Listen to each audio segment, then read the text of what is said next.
Hello bachcho, let's see this question is oxygen is 16 times heavier than hydrogen. Equal volumes of hydrogen and oxygen are mixed.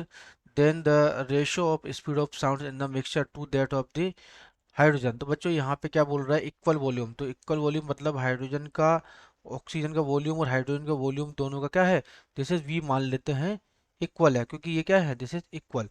अब बच्चों density of mixture, क्योंकि दो को हम mix कर रहे हैं, दो मिक्सचर्स को, तो डेंसिटी ऑफ मिक्सचर्स हमारे पास हो जाएगा,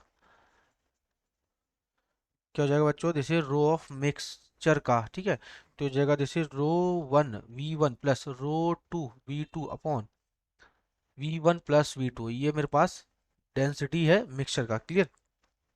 तो v into velocity, this is density of oxygen की, प्लस ये हो जाएगा आपका v इंटू डेंसिटी ऑफ किसकी, आपके पास ऑक्सीजन की होगी और ये फिर हाइड्रोजन की, ठीक है, हाइड्रोजन की। तो upon v plus V, this is rho mixture is equal to जाएगा, this is v, this is 2v, ठीक है। तो अब बोल रहा है कि ऑक्सीजन इज 16 टाइम्स, तो बच्चों ये क्या है, दिस इज 16 टाइम्स, है ना। तो ऑक्सीजन इज 16 टाइम्स, तो रो ऑफ H2, तो V से V तो यहाँ कैंसिल आउट हो जाएगा, ठीक है।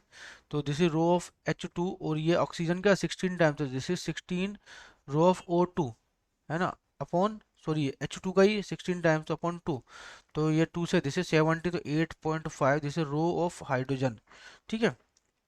अब बच्चों बोल रहा है कि वेलोसिटी देखना, तो V is square root of the या inversely proportional to the square root of the density, ठीक है। तो इसे क्या लिख सकता हूँ, दिस इज V मिक्सचर किसकी देखना है, रेशो ऑफ द मिक्सचर और हाइड्रोजन की, तो मिक्सचर की वेलोसिटी अपॉन हाइड्रोजन की वेलोसिटी का रेशो देख रहे हैं, तो ये हो जाएगा, this is density of hydrogen, और डेंसिटी ऑफ हाइड्रोजन कितना है, this is rho of H2 लिखता हूँ उसको, और ये हो जाएगा डेंसिटी ऑफ मिक्सचर, तो 8.5 रो ऑफ H2, ठीक है, रो ऑफ H2 से H2 कैंसिल, तो 1 अपॉन दिस इज 10/85, तो इसे लिख सकते हैं दिस इज √2/17, ठीक है। ये क्या जाएगा, दिस इज 10/85, तो ये कितना होगा, दिस इज 270, तो 2 √2 से बाय 17, तो option number D is correct. Best of luck.